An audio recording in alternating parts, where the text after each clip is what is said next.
Teague, and I found Susan on, well, you guessed it, LinkedIn.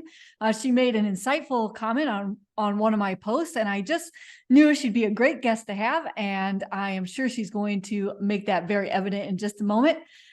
Susan is currently a freelance instructional designer, but she has a rich history and background. So Susan, would you please do a better job of introducing yourself and where you come from? Okay. Well, hi, Robin. Thank you for having me. And hello, people, idle folks. um, I have a long-term background. I've been in learning and development for over 20 years, and and in instructional design for at least 15 of that. And even before that, I was doing instructional design, but I didn't know there was a formal process or, what the name was for that. So learning and development is my passion. I from my mid-20s, working for AT&T when they brought a trainer in to teach a class to us, and I was in Dallas, Texas, and they flew her in from New Jersey, and I was watching her going, how does she get to do that? What is that? I want to do that. And so I got in contact with her and asked her, how did you get to do that? And what is that? And I found out that learning and development was a career. So that has been my story since then. Is I've moved forward in learning and development by deciding I want to do that and taking people's advice to go do the things that help you get there. And so I've been able to do that. And I first started working as a trainer at a software company for call center software. And so I did 4-day consulting projects with people who bought these big honking call centers like Delta Airlines and insurance companies and places like that. And I learned how to teach the software. So I would consult with them and teach the software, and then we would go out on the customer site and we would load everything in and test it and teach everybody on the customer site about the software. So that involved doing train the trainer, and it involved following a particular curriculum. And from there, I branched off into being a customer trainer in like we had our training office in Dallas, and the customers came to me for training, for system administrator training. And then we went into e-learning. So and that was one of those jobs where I had heard they were thinking about having sales trainers, and I had heard they were thinking about having an e-learning group. And so when I heard that, everybody I talked to, I said, hey, if you hear anything about this e-learning group coming, keep me in mind and let me know, because I'm very curious about that and I would love to learn about that.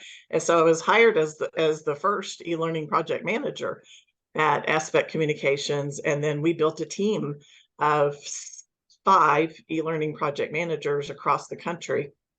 And we all went to training at Langevin Learning Services to learn instructional design, to learn formal instructional design, and then also instructional design for the web. So we went through all that training and did that. And that was a great job. We partnered with a company that did all the setup of the web-based training. And so we got to use our expertise in the product and in working with subject matter experts. And then they got to be the experts in the graphic design and the interactivities. And so that was the beginning of it. And since then, I went through some career swerves, and but I always come back to learning and development. I always come back to how can I help people learn, and how can I help people.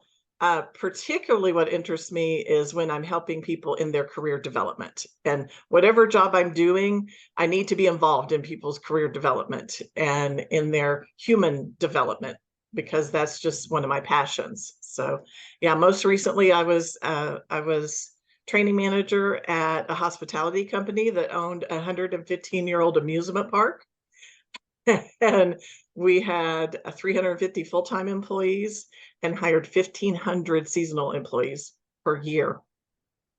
Yes, and And for me, the highlight of that part of my career was I got to become involved in leadership development. So I became certified in facilitating Leadership Challenge, which is based on a wonderful book by Kouzes and Posner about leadership development.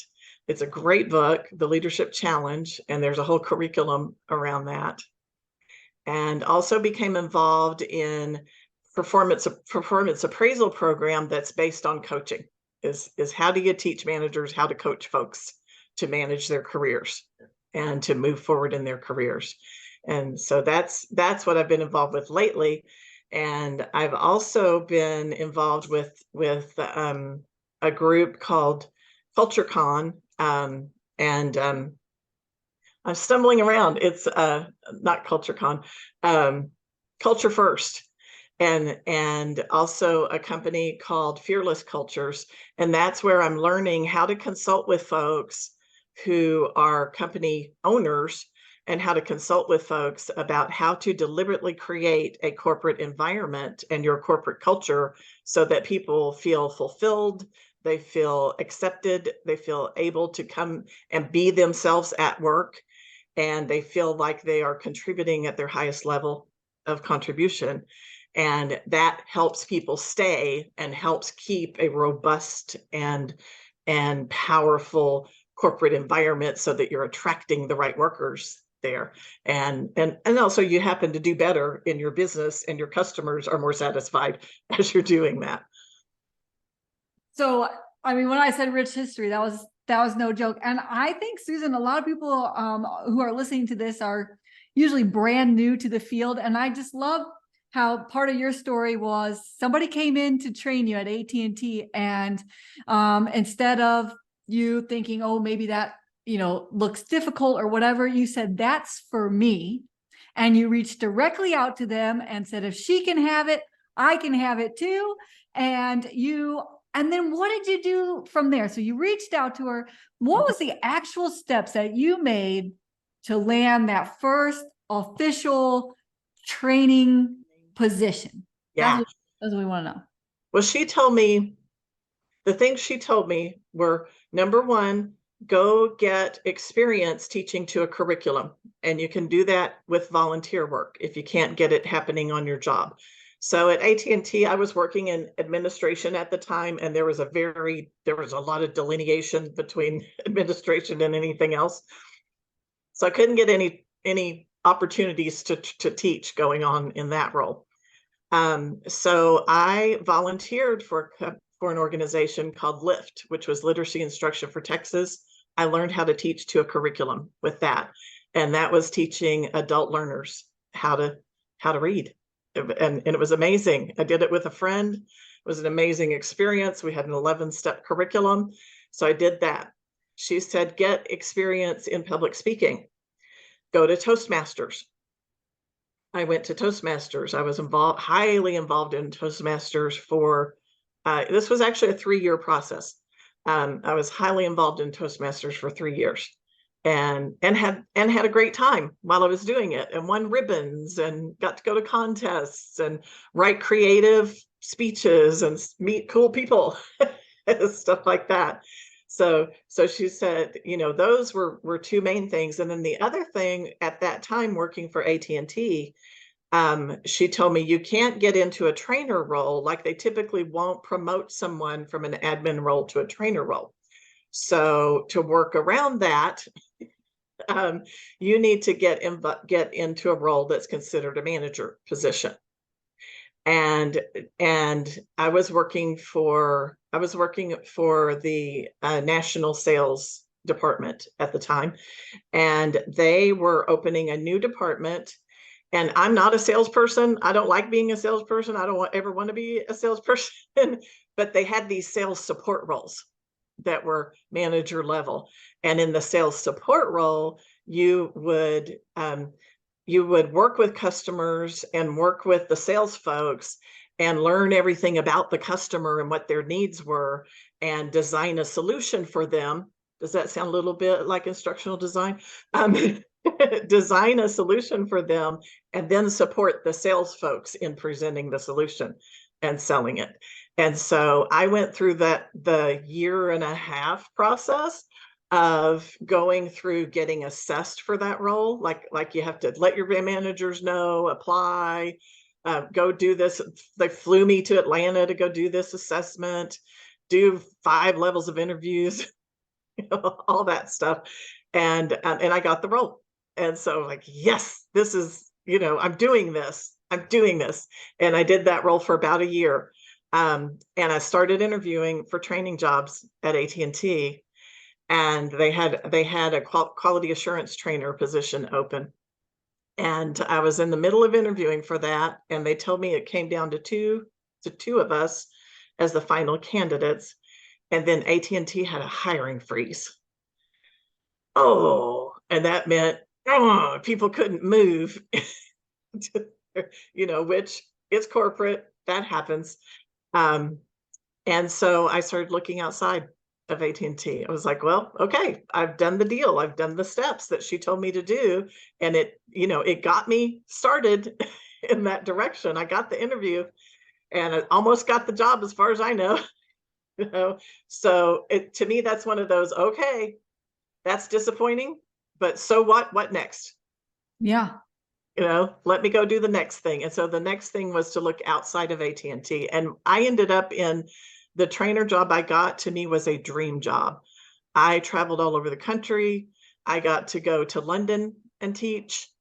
The company's headquartered in San Jose. I got to come out to the Bay Area, which is where I live now, to the San Francisco Bay Area all the time for meetings and training. I met customers all over the place who became friends. I was so glad I did what she told me to do in my own way, because it led to a blossoming of my career. And I've been in love with learning and development ever since. So when you were a trainer, Susan, did you always follow a curriculum that was already set out, or did you ever adjust your curriculum, right? Or start writing your own addendums? It was a little bit of both. Yeah. So when I was teaching the 4-day class, that was a very delineated curriculum. But then again, as always, things would come up based on that particular customer that were an exception to the curriculum. So then I had to go off and do research and talk with experienced folks and figure out, okay, here's how we're going to do this, and on the fly teach it to people. So that was involved with that. Then when I had the classroom in Dallas, that was definitely following curriculum. But what I would do is take this dry technology curriculum and make it learner centered. And so I'm a huge fan of participant centered learning.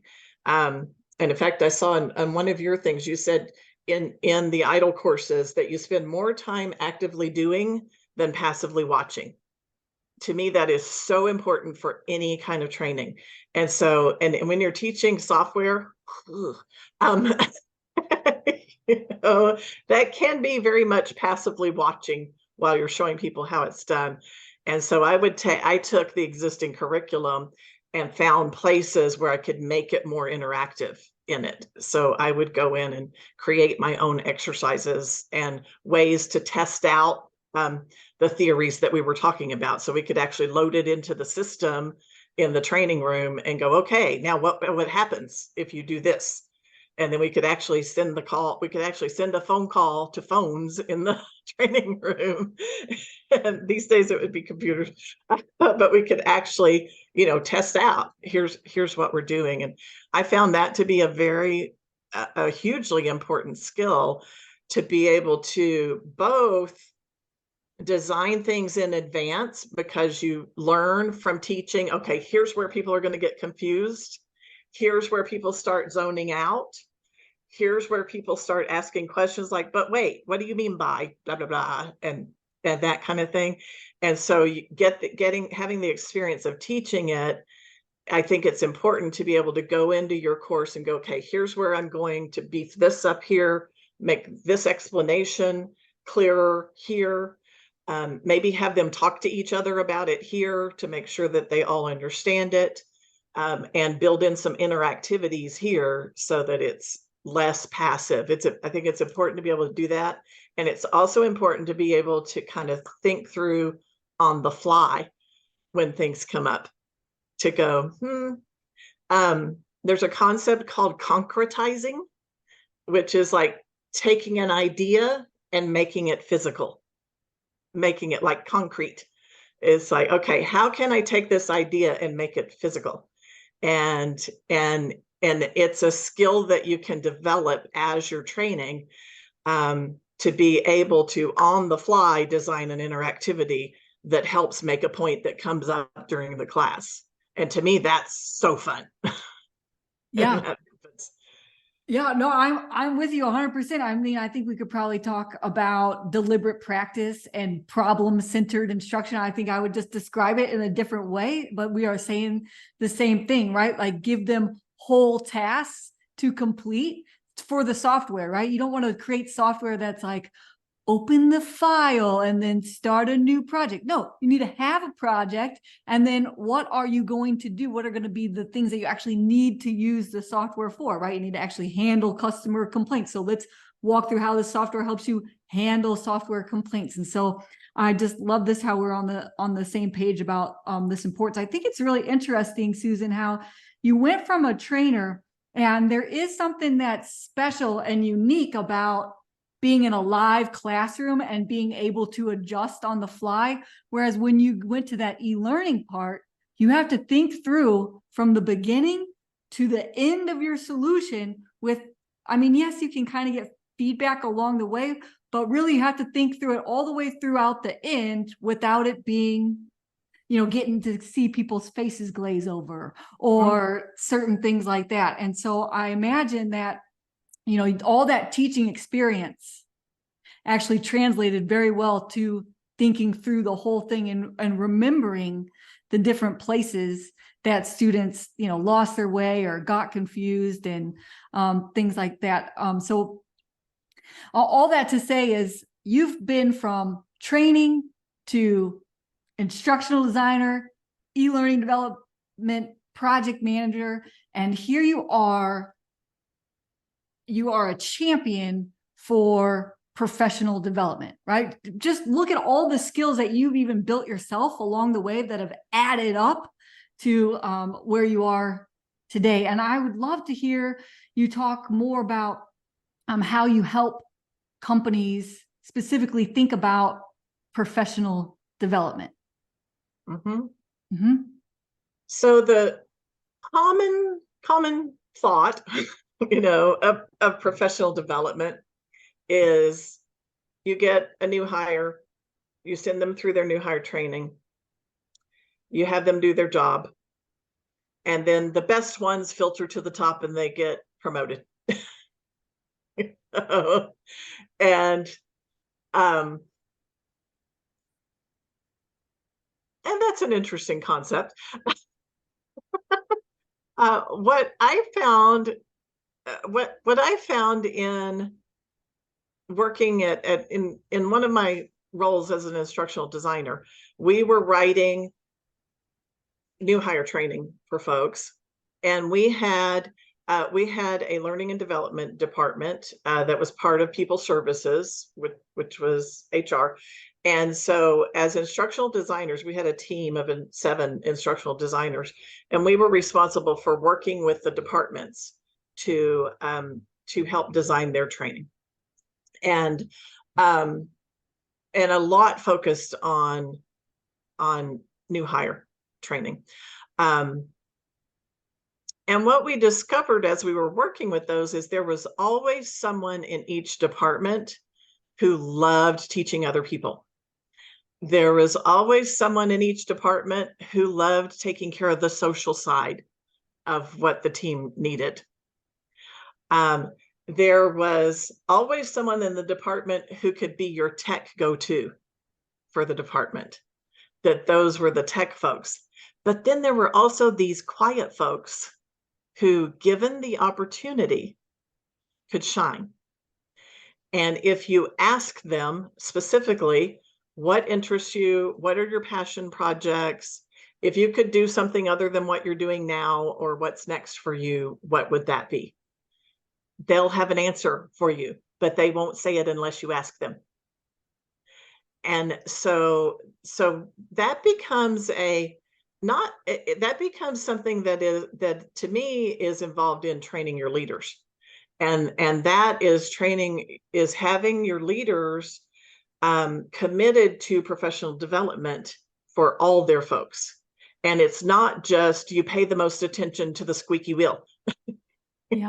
The squeaky wheel gets the grease. And that's what a lot of older style management and people who have enough on their plates. We talked about, like, sometimes being the leader, you get to do everything.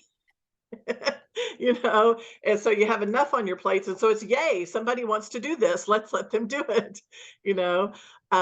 Whereas what's being taught now in professional development is know where everyone is in their career. Are they happy being where they are, working in place while they're working on their master's degree? Great, support them in that. And then they're going to be on to whatever it is that's next for them in that degree field. Great, support them in that. Because they're going to be a nice 4 to 6 year employee for you while they're doing that, and support them in doing that. Are they someone who sees what's next for them and they want your support in moving to another department? Hey, you know what? You've done your job in your department, and they're going to contribute what they can contribute while they're there, but support them in whatever is next for them. And so that requires something more than there is the career roadmap that people need, and some curriculum to follow with that they can do self-paced on their own. But you have to, as a managers have to make sure that the workload is such that people have time for professional development. That's a key. And managers need to know that the professional development is such a key component in employee satisfaction. And people having the flexibility and the tools available for their professional development, that becomes a key element of being a great manager and of having satisfied employees.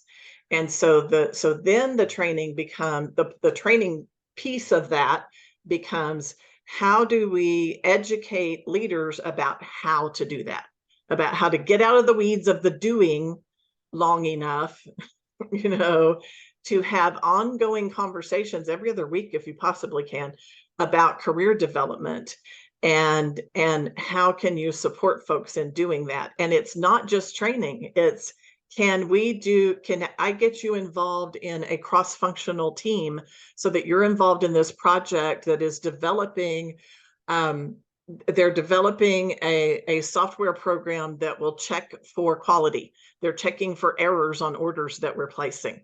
And because of your experience in taking orders, could you get involved in that project? And by doing that, they're getting exposed to other jobs, other people, other managers, and so that people can expand their knowledge and expand their scope of influence across the company. And then the other thing is, as big projects are coming through, and let's say you're installing new software, you're opening a new department, you're doing all this kind of stuff, you need folks who are change management champions. And so those are the squeaky wheel people usually. So you need folks who can socialize the change and be excited about the change with other people. And so there's actually a whole process of training leaders on how to recognize those change agents and support those folks in what do they need to be able to have that scope of influence in their jobs, because it's also a point of satisfaction for them. They're the influencer, if you will. and so they really like that. They like that social aspect and that being an influencer. So it's much like knowing your learner. Yeah. It's much like knowing all the various types of learners and what helps them stay engaged and keep going. It's the same thing in leadership development, is how do you know your team, and how do you know what keeps them going? And it's like one of the things we ran across as we're implementing this performance appraisal program, that was based on coaching. So it's not just you get a 10 in this and an 8 in that and a 7 in that. We literally have conversations um, at least once a quarter, and look at goals and where are we going and where do you want to be and how can I support you in that. And one of the things we ran across is there were some folks who are like, I don't want to be anywhere. I want to do what I'm doing, do it the best I can. It's like, great. Okay, then we'll do our best to support you in that. Now, there may be things that come along that we're going to want you to learn, newer stuff as things change. And we want you to, be committed to that and responsible to that. But I'm not going to be looking to put your name in the pot, as an opportunity to learn, to test out a new product comes along. So you just need to know how do you help yourself have enough time and commitment to know your team and support their professional development with training, as well as with projects and social opportunities and other opportunities like that. How do you calm the fears of the leaders who think, well, if I train them out of their roles, that I'm not going to have a team anymore. I'm going to have to go hire new people and those kinds of things. I'm sure you get those objections. Yeah, you definitely get those objections. Well, so I haven't looked at it in the last year or so, but I read about a year ago that 3 years is a long time at a company for an employee. These days, right? These days, yeah. 3 years is a long time. So they're going to move on whether you're supporting them in it or not. And, and that so part of the discussion about that, and this is supported by Harvard Business Review and Forbes magazine and articles that support that, is, do you want an employee who's just there, just doing the deal daily, but not really contributing any life to their work or any life to the workplace? And yeah, you can do that, but they're going to move on one way or the other. Yeah, I was just reading something today, Susan, that said 80%, and I think it linked it to a generational thing, like 80% of millennials or whatever need and require professional development as a part of their job in order to stick with the company and find or even accept the role. Is that there has to be a part of their, their perks, if you will, is that professional development is included. Yeah. And then another way to address that fear is to also make sure that you have people cross-training other folks. And that does take some convincing, because there's the idea of this is taking time away from the job, but part of the job is succession planning. As a manager, part of the job is succession planning. So it's making sure you've got people in the pipeline for when people move on, and that you're keeping those balls in the air as well.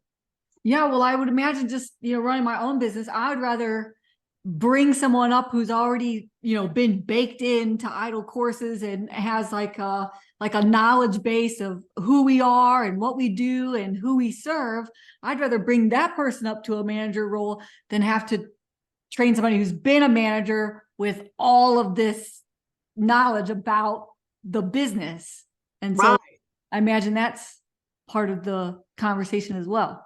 That is part of the conversation, is, yes, how much easier is it to take someone with knowledge of the company, the product, the customers, all that, and move them into another role. And then it's easier, quote, easier to to train someone in this more entry level role or less experienced role. And I would imagine that, you know, your passion for leadership development, you must have, there must be something about all the people that are currently managers or leaders in the company are getting to a certain age and they're retiring, and there's going to be maybe a huge gap in the type of leaders that these companies have, right? The companies have, yeah. And so that's part of the conversation in succession planning is legacy. So let's say you have people who have reached the point in their career where there's nowhere else for me to go. I'm doing what I'm doing, and any professional development I do is because I like it and I want to. And so there's nowhere else for me to go. And that's when you start having legacy conversations about, okay, so number one, thank you. You know, you've been here, you've contributed what you've contributed here, and you're continuing to have, a vibrant organization that you're running. And given that what's next for you over the next 3 to 5 years, it is moving along from here. What is the legacy you want to leave? How do you want to leave your department when you leave it? And how skilled do you want folks to be? What visions do you have for the company that could go on after you leave? And who are the folks, that you really want to influence and have impact on? And so that can help engage folks who might not be at a very engaged space in their careers as well. Sorry for the pause, but I was thinking about when you are talking to these leaders and you are coming up with these certain things, it sounds like there's a lot of different methods, right? We've got legacy planning, we've got talk to each of your employees and find out what their professional development is. And I just wonder, like, do you have examples or stories to share, or something around this, how you are producing leaders and how you go into an organization and kind of start this process, right? Because imagine, like, all right, so the first one, you need a succession planning. Well, so is that just a conversation between you and the leader, or is there some type of training, or is there some type of, is it a book that they read? Is it guided, activities? What are these things that you do to roll out this leadership development? What does it look like? So that part is what is the work I want to do. Yeah. That part is the work I want to do. The stuff I've studied about it, and the folks that I've spoken with who are doing that work, it's a whole combination. I mean, that is actually, if a company decides we're really going to take a look at this, like you said, it's several things. It's career road mapping, it is succession planning, it is leadership development, it is looking at what is our leadership development. Do our leaders agree on our mission? What is our mission? Do we agree on what's most important in our company and on our most important customers? And, do we have agreements about that? And so that's all involved in corporate culture. And so, if a company wanted to say, let's say I make this up. Well, let's say a hospitality company, okay, since that's my most recent experience, decided, hey, we've been in business a good 30 years, and we've acquired some properties, and we have the properties that we started with, and we want to make sure we're all aligned with this whole, training, career progression, and leadership development thing. So what could we do about this? Well, there are consultants who can talk with you about that, and it could be that's a multi-year process. So that's like probably a 3 to 5 year process. And my most recent exposure has been a company called Fearless Cultures, Fearless Culture, that I did training through them about. There's this whole thing called a culture map tool, and it's literally a map in Canva, and it has several tabs to it where you go in as a consultant and have conversations with leadership groups, with employee focus groups, with the different departments. You look, if you're not already doing employee engagement surveys, you start doing employee engagement surveys, and because you have to listen to there's a whole listening process. You have to go in and do these employee engagement surveys and really notice, where are we performing well according to our staff, and where are we not performing well, and take a look at those, and prioritize what are the things we want to address. What do we think is having the most positive impact? Let's keep doing that. What do we think is having the negative impact? Okay, let's really look into that and dig into that, and have some conversations with folks about that, and design a solution together about how we're going to create that. So that's one thing. One of the companies we brought in with when I was working for the hospitality company is called Intergage, and their performance appraisal program is called catalytic coaching. And so as part of the training for catalytic coaching, you're training everyone in the company at all levels of the company about, here's this approach. It's based on professional development and coaching. It's based on helping you be satisfied where you're working or where you want to go, and doing your job while you're figuring out where you want to go and getting ready for that. And everybody goes through that training.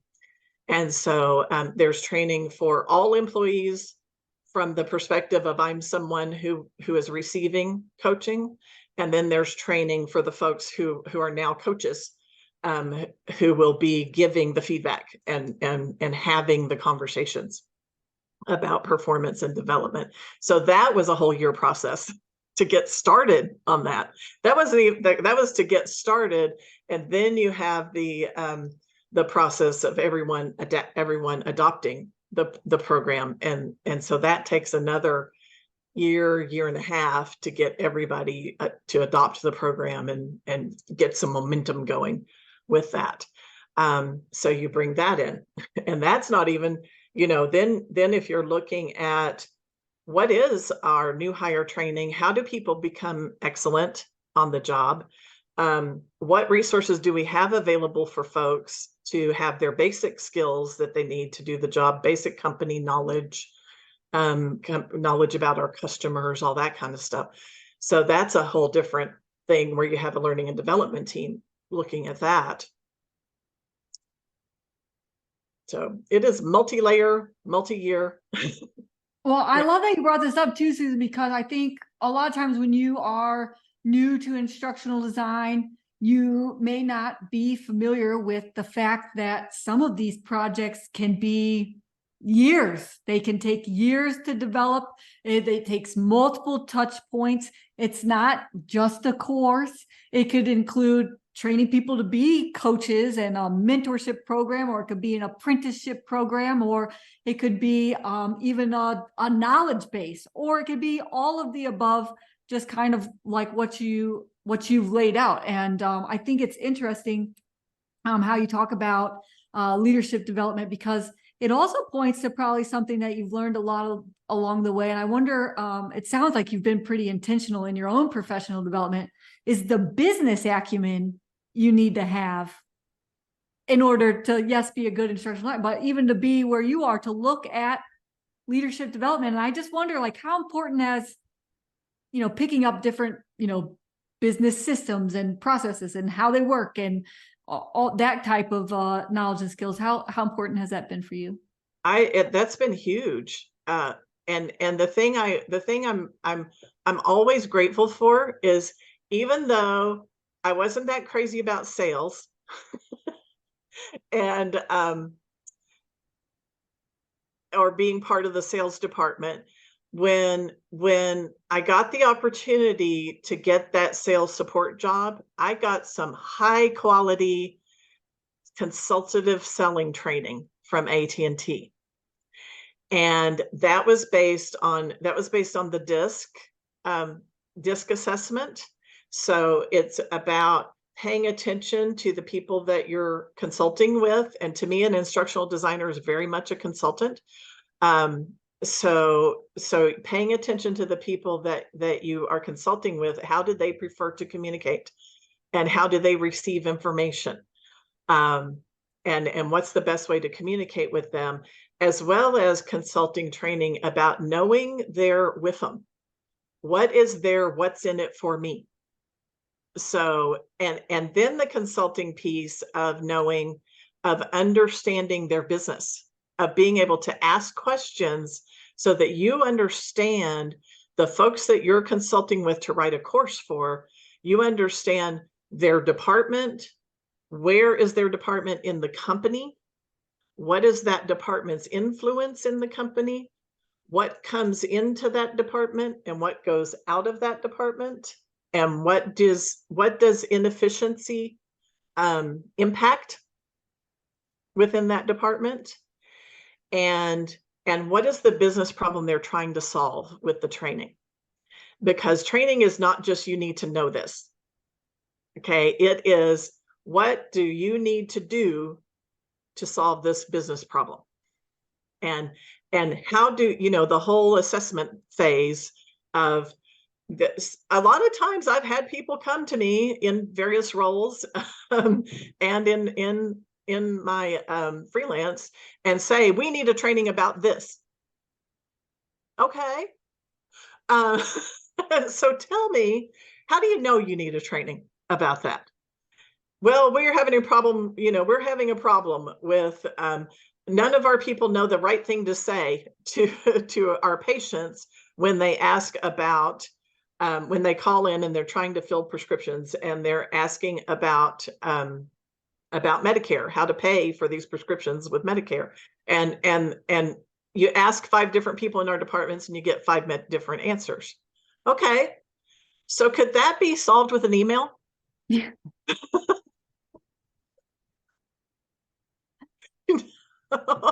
So there's that assessment piece, and that being able to ask questions about the business, and you learn about the business by asking questions about the business. And to me, one of the favorite things about being an instructional designer is and the thing about particularly when I was a call center consultant trainer, was I got to learn about all these different businesses. And what are the commonalities between businesses, of their pain points, their how they keep quality going, what's difficult for them, what are their challenges and how they overcome those challenges, by having a broad understanding of the company, and then really narrowing in on the department and on the business problem they're trying to solve with training. Then you can really develop that consulting relationship with the departments, so that the next time something comes up and they go, wow, we're noticing, we're noticing some attrition going on that we weren't aware, that, we're curious about what's going on with that. And B, we're noticing that this department over here that we impact is suddenly having a lot more errors. So what's going on with that? And so you can ask questions and help them dig into business problems. And so that way, if you come up with a course that solves something, you come up with a video and they shoot it out to people, whatever you do that is training to resolve their business problem, they're going to think of you the next time something comes up. They're going to think of learning and development and go, hey, we worked on this quality issue. I wonder if this is something we could look at with learning and development, and is there some performance improvement things that we can do with them that might help us out? And that stuff is exciting to me. What would you say, Susan, to a new instructional designer who, a lot of them come from a teaching background or they've never worked in a corporate space? What would you say is like one of the best ways to go start learning about a business, like how it works and the kinds of challenges that they face? Okay, so let's say I'm in a role and new instructional designer. I did this at I had a contract gig for they kept changing their name. It's a mortgage company. So I had a contract gig, and it was they were writing new software to process credit reports. And so my job was to create this. This was classroom training. These days it would be web-based. I feel old saying these days. These days, back in my day. You're here to learn from the veterans, so keep going. So anyhow, that particular one was classroom training, but they were in the middle of writing this software, and it was my job to write the training as they were writing this software. That's always fun. Yeah, that's not going to change at all while you're writing it. It'll change at all, yeah. And so I'm like, okay, well, I know nothing about mortgage companies. I know some about credit reports because of my own, but I don't know what these people in this department do, who are going to use this software, and what are they doing now and what's going to change about this software. So first thing I would do is get with the department head and say, can you have someone be my help orient me to your department? Okay. Can you have them describe to me what it is your department does? Describe to me what is success like in your department and what are the challenges in your department. Introduce me to all the department, all the managers and some of the frontline folks. Can I follow someone who's on the phones or who's processing these credit reports? Can I sit with them for a day or two and pay attention to what they're doing? We called it job shadowing. Let me job shadow with them. Okay. And can you define someone as my main point of contact when I need to dig into questions about the company and about the department? Who's my main point of contact on that? And spend time job shadowing at many different levels in the department and in the company. Ask if you can attend some team meetings so that you hear what's going on about the team meetings. If there are company and department newsletters, read those, learn about those, peruse their websites, go in and take a look at their websites and look up any articles about the company and read about the company. And so that's a good start. That's a great start. And I love how this is all could just be wrapped up in like, be curious. Be curious. Yeah. Be curious, right? And you never know. The thing about that level of curiosity is you never know what will help you as you're creating your course. You never know. Phrases, you'll hear repetitive phrases and you'll go, okay, that's something that people use as a phrase. One of the things when I worked for DaVita, I worked for 2 top 100 companies to work for, by the way. It was awesome. And DaVita was one of those. They loved saying, get stuff done. Get stuff done was a thing. And they loved saying that. And so, those kinds of phrases you'll run across in talking to people that invoke a particular feeling within the company, and it's part of the company culture. And so you'll run across those. And if you use those in your training, it invokes that within your courses. Yeah. And also even just to tie it back to now you're a freelancer, imagine all the relationships you have built by being curious and learning and doing your own professional development, and also, of course, informing your training analysis. But you networked with people across all different positions across the company, and I'm sure that network at some point, especially as a freelancer or self-employed person, has contributed to your career in some way. I know for me, that was how I started my company, was because I met all these people working in corporate, and then they gave me business. My subject matter experts gave me business outside. And I just wonder if that was a similar experience for you. Yeah, that's true. And that's a good reminder too, because people are happy to share. Yeah, there are some you run across that don't. If you don't ask the question the right way, they won't answer it. There are those you run across, but then you even learn how to work with those people, and even come to have like a particular kind of affection for working with those. But yeah, that's a good reminder, because it's true. I have, like one of the jobs with the top 100 company was someone I worked with at the mortgage company saw that I was posting some things on LinkedIn about looking for a position, and he said, "Hey, Susan, I think you should go.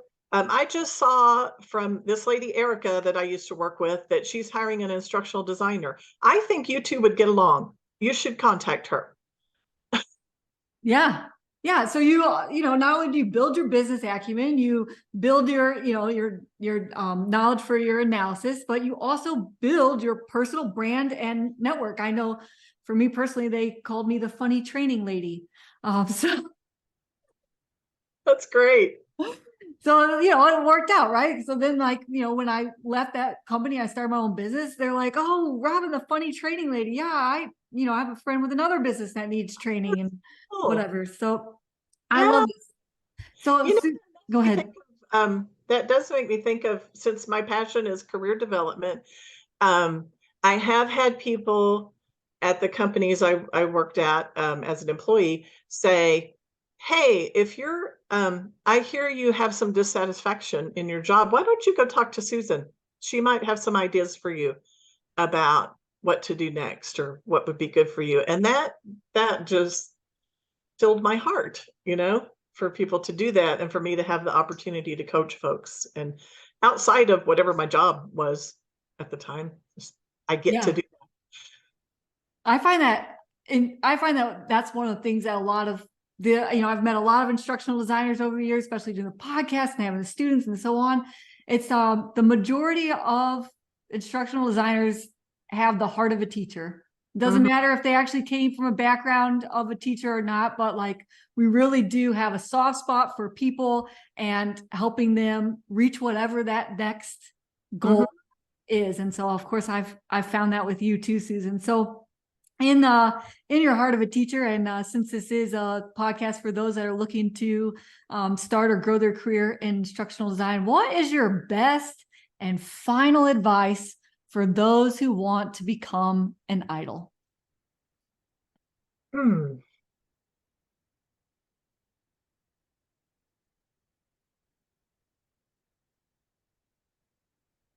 There's that quote, and I'll probably get it wrong. I think it's Nietzsche. Leap and the net will appear. Put the energy into the change. Don't hold back.